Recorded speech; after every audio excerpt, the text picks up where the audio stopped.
Hey my dear friends, Sam Haymart with Test Driven TV. Today we're test driving the 2022 Jeep Grand Cherokee 4xe, the plug-in hybrid. I've always wanted to know what it's like to off-road in pure silence. So we're going to find out about that. We're going to show it to you inside and out, talk about the pros and cons, and well, you can bet I'm going to tell you what I really think.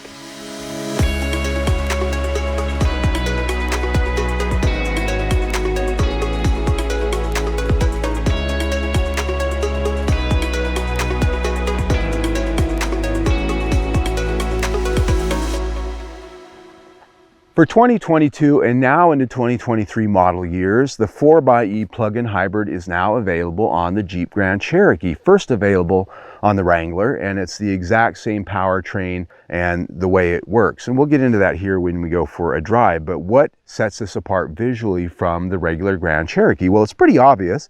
This has blue emblemology and blue details, especially on those emblems. You can see the blue highlighting, and it has the charge port right here on the fender with the E on it, and this is where you plug it in. And the location of this, in my opinion, is the best. You can pull it straight into a space, you can pull it straight into your garage where your charger might be, and it's just easier that way than having to back into those spaces if you're not a backer-inner, and I'm not, so I like that. But looking at the face, you can see this has the traditional Jeep Grand Cherokee DNA, except that we've got blue hooks up there, which are your key that this is the plug-in hybrid. LED headlights. When we look at the wheels, one of the things they've given me here is the off-road package, which I absolutely love because it has 18-inch wheels with a taller sidewall, all-terrain tire, and that is much better than the 20-inch with the low-profile tire. It's never set well with me. When they give me a Jeep that's got 20-inch wheels and low-pro tires, it's not the best thing for out here. You know, if you're living in suburbia and you just need this for an icy winter or something like that, fine. But if you're actually going to go off-roading, this is the much better choice. Plus, this has the off-road suspension. This has the adjustable air suspension that, as you can see, we've got this raised up right now quite a bit, and it's fully adjustable depending on your drive mode, or you can set it manually, because out here when we're doing things like crawling over moguls and rocks and things like that, it's nice to be able to raise that up, get some extra fording capability going through water. Looking at the rest of the vehicle, this has a black painted top, which is an option. Quite a few options on this, most of which we're going to get to when we get inside on the interior. At the back, you can see LED taillights, nice trimming back there, power tailgate, and down below in that rear bumper, you can see the way the exhaust is done. The pipes breathe through some nice finishers in the bumper. They're not hanging down low where you're going to be catching those things doing any maneuvering off-road. So a bit of a pretty design, but one that's also functional. All right, my friends, let's go for a drive. Now, where we are here is the Bulldog Recreation Area just outside of Phoenix, Arizona. In case you're watching what we're going to be doing and you're going, where's that place? It's a very cool place to go off-roading. And so what I'm going to do here is I'm putting this in electric mode, which means that we are going to be going through this entire off-roading adventure on electric power only. And so the first thing I want to talk about is the fact that we have the off-road suspension here, which right now I've got raised all the way because I'm going on a pretty challenging spot here right out of the gate. And the thing to talk about here with this powertrain, the 4xe and the off-road package, is the fact that the 4xe has the same transmission and transfer case and four-wheel drive system as any other Grand Cherokee. And while there are a number of systems available, the point I'm making is the fact that all of the drive modes and the off-road capabilities of the standard Grand Cherokee are here with the plug-in hybrid. The only big difference when it comes to powertrain is that this transmission has an electric motor between it and the engine also has a motor generator, and of course we've got the battery. With the suspension raised up, I've got plenty of ground clearance. This area out here, we're primarily driving into sand wash, and I do have this on sand and mud mode, and we're not in 4-low, don't need that here. This does have a locking rear differential, not going to need that here today. But this is a very fun spot because it's got some really steeply banked moguls, which kind of help us get a feel for how well versed the suspension is for twisting and articulating, as well as the maneuverability. And the first thing I'm finding out right away is the fact that this has a nice lightly weighted steering, and its ability to be maneuvered out here is quite good. It's got a relatively short wheelbase, and so getting around some of these tight spots is pretty easy. Now, one of the things about this adjustable height suspension, I like it because you can raise it up and give yourself the ground clearance that you need in tight situations. You can lower it back down for street driving, so it's better handling. But it's a double-edged sword, because one of the things about this adjustable suspension is that it's compromised. You cannot have a suspension that has that much travel that isn't a compromise someplace. Actually, while there's a lot of ground clearance out here, there's not a lot of articulation, which means when you get into some twisty spots, you do have wheels that are leaving the ground. This doesn't have a lot of twist to it, like say the Wrangler would. The other thing is the adjustable height suspension systems, and I've driven a lot of Jeeps with them, they tend to be a little bit clunky. It makes a lot of clunking and thunking noises as you go over some of these harsh bumps and ruts that just kind of makes you feel like, Just something I'm pointing out. Does it work? Yes. The ride with this suspension is actually pretty firm. It doesn't really have an off-road feeling kind of ride like you might get with the Wrangler. The Wrangler tends to be a little bit more marshmallowy and soft and cushy over bumps and rocks and things like that. This suspension, the stiffness of it is tuned for the street. And so even though we have the ability to raise and lower it, the level of compliance that it has stays relatively the same. So it does tend to have a bit of a rougher ride over some of these bumps and ruts and rocks.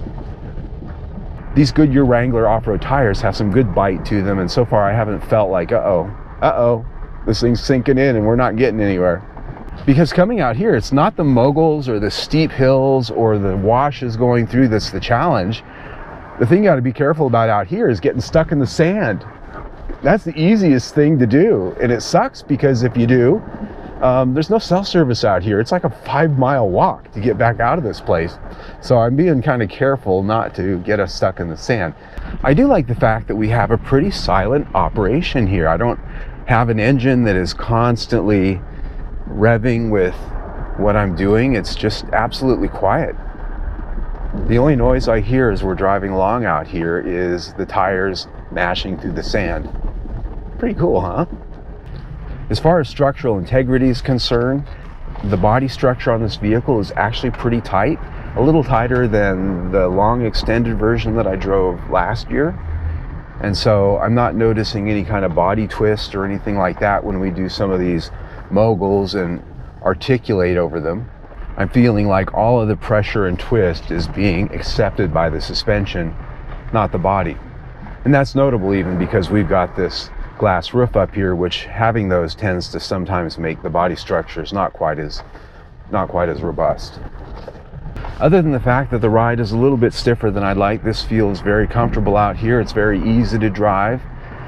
It's just kind of an interesting experience driving along under electric power doing this. You know, usually when I'm out here, I've got an engine that's just kind of purring and revving up and down when I lay into the throttle. The level of torque out here seems to be just right. Now, if you start going up a really steep hill and the computer determines that you do need the extra power of the engine, even when you're in electric mode, it will fire up the gasoline engine if it's needed to add extra torque and power. And that also goes to what your battery level is. Whew. At the end of the day, this is a lot of fun. This is very telling to see how well this performs in an off-road way, but the reality is most people are probably going to be spending their time on the pavement. Back on the pavement, the real world, as we always have to say, this is a vehicle that, because of the suspension we've been talking about, can lower itself back down to a ride height that gives a better geometry and better aerodynamics and better everyday living in terms of its handling and its ride. And so out here on this open highway, it's got a very smooth and stable ride. It's very civilized, shall we say. The steering feel on a windy road like this is reasonably good, and it's very quiet. On our 70-mile-an-hour freeway test, this had a 59.7 reading, which with these all-terrain tires is pretty impressive, and that goes to a lot of the sound deadening we have here, as well as the aerodynamics of the vehicle. Around town, going over speed bumps and speed humps, things like that in my neighborhood, manhole covers, this is a vehicle that is well more than capable of traversing the urban jungle. But as I've talked about the adjustable suspension being a little bit clunky, I do find that on those speed bumps and irregularities that you're going to find around town in your neighborhood, it can be a noisy suspension. It lacks a little bit of refinement. Overall, it's very impressive off-road. It has a nice civilized demeanor on the road, but it just lacks some basic refinement that we expect in most vehicles when it comes to on-road, everyday road manners. So this chassis gets 4 out of 5 stars. Now it's time to talk about powertrain, and if you watch my videos, you know the first question I always like to ask is, how does it go? So I have it on electric mode, and we'll talk about the modes here in a second, but I want to see how it goes out here in the middle of nowhere. So we're all stopped and go.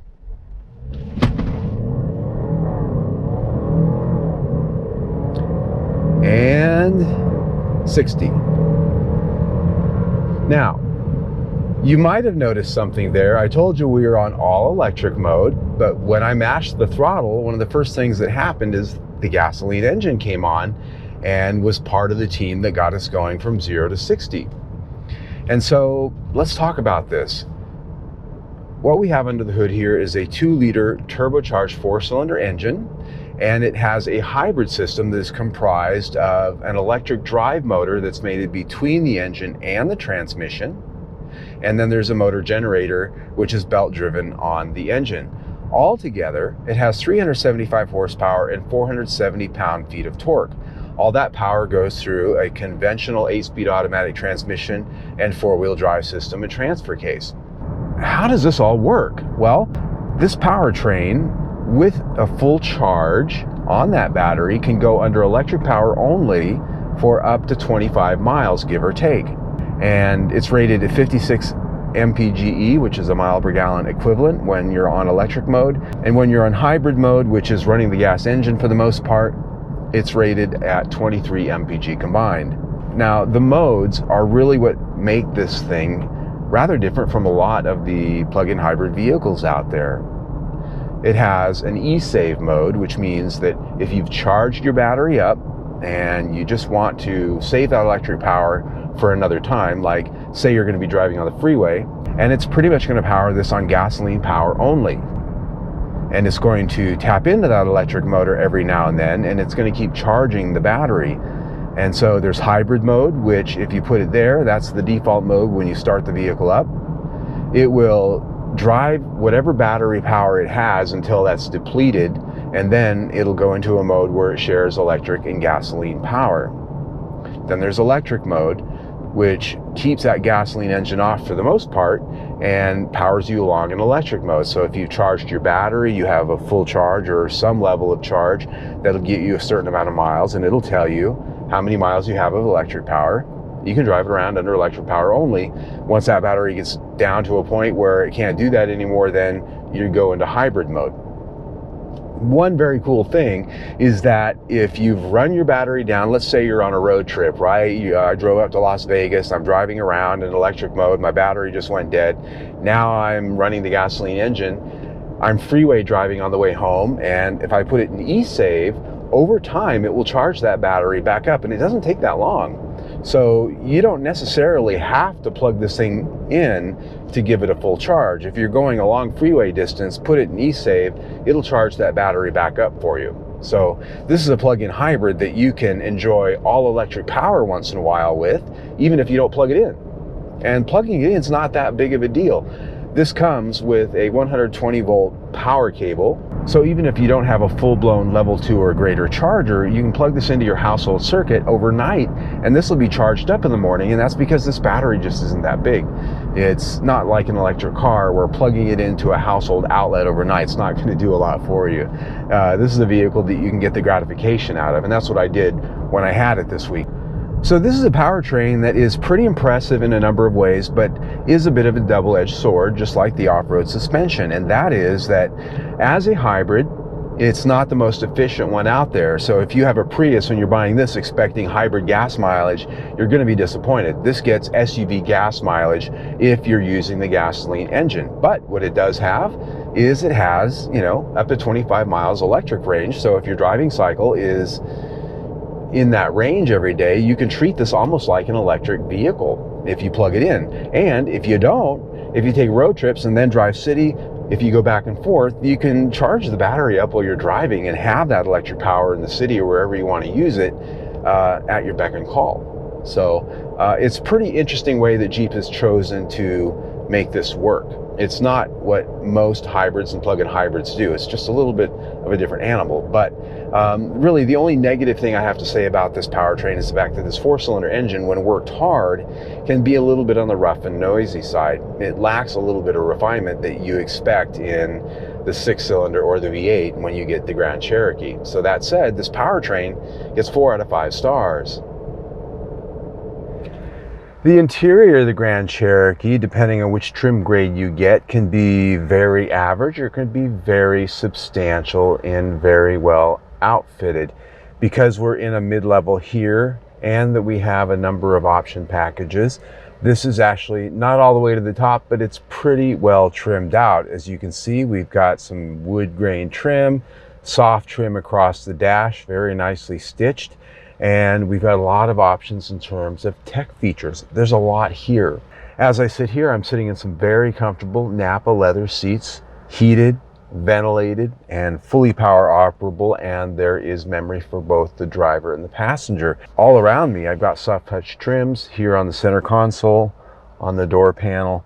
Looking ahead of me, I've got a completely digital instrument cluster, and it's a unique cluster for the 4xe because it's got all of the metrics that you need for your battery power.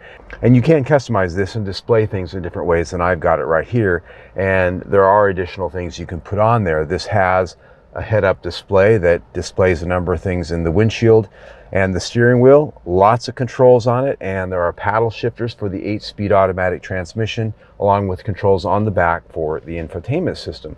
Looking at the center stack, buttons across the top for a number of the traction toys, traction control, and a number of other important things. The big infotainment screen below that, hard controls below it for volume, tuning, and your seating, a number of other things, climate control. And then down on the center console, a lot of piano black, and I did polish this off after our little off-road stint.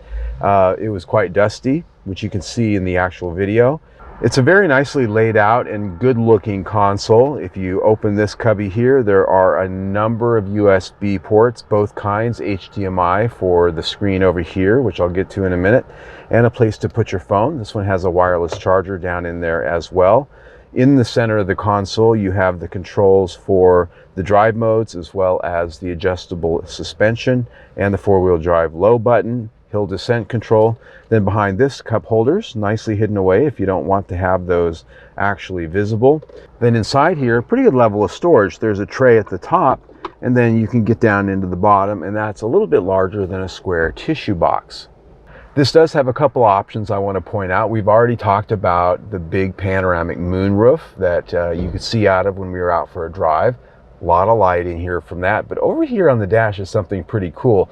This is an option that allows the passenger to access things like the infotainment.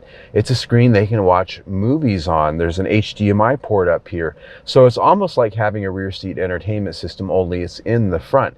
And you'll notice that when we pan the camera around, it's got a polarized lens so the driver can't see it and be watching anything that's going on over there. But it does allow the passenger to control what we're listening to and to have their own form of entertainment going on over there if you're on a long trip. That's pretty cool.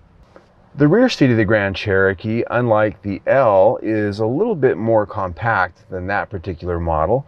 And as I sit here, the good thing is I've got a lot of amenities. There is controls back here for the HVAC, vents of course, lots of power ports, and a 115-volt AC outlet for plugging in a laptop or a game console, whatever it is that you might have back here. There's window shades here in the back. It's a luxury liner. Now, is it comfortable? Well, that is the question. As you can see, the legroom here is actually pretty good. I've got about 3 inches ahead of my knees, and these seats are set for my height, about 5'9" with my boots on. And so somebody quite a bit larger could be sitting there and I'd still be okay back here. And you can see there's an indentation on the back of these seats for that. The one thing I complain about is the seating position's a little bit low, the cushion's a little bit short, and it's very flat and non-supportive. So I kind of feel, even though there's plenty of space, I feel like I'm in something pretty small. It just feels a little bit smaller and less comfortable than I noticed in the Grand Cherokee L that I tested recently.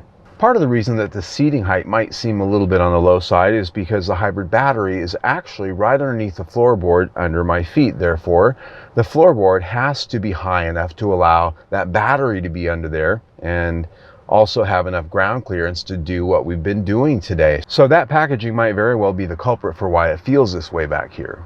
These seats do fold down in a 60-40 split to give you a large cargo space, and because we're not trying to share a third row seat back there, this is a large cargo area in this. And underneath that floor you will find a full-size spare tire back there, and you'll also see the area for the charging cable.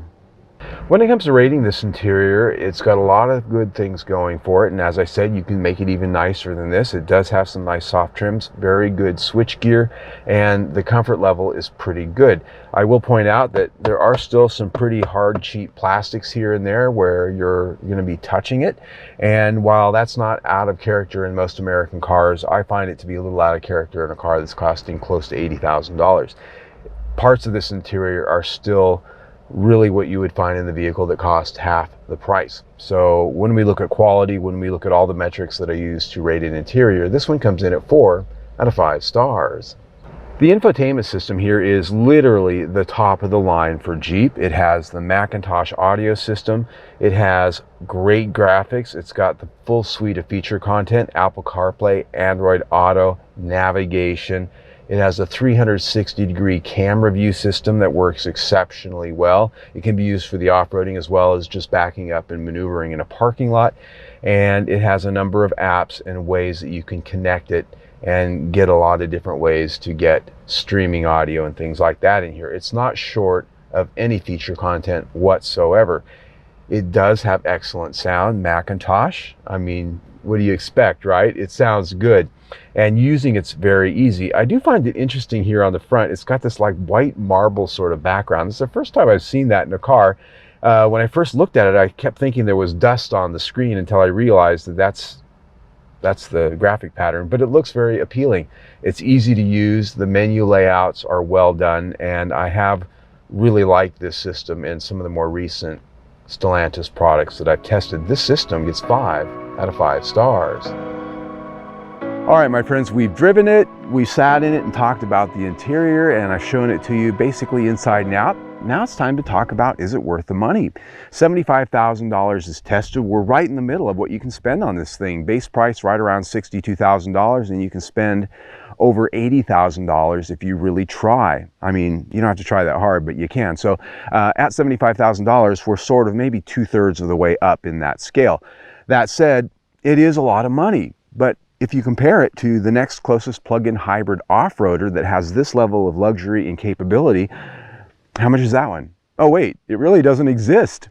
It just doesn't. There aren't that many vehicles out there in this class, so Jeep right now has sort of the market to themselves, which means what do you compare it to? You don't. You can pretty much charge whatever you want, Jeep. That said, you can look at the Jeep Wrangler 4xe, different pricing structure there, but little less luxury, a little less livability every day.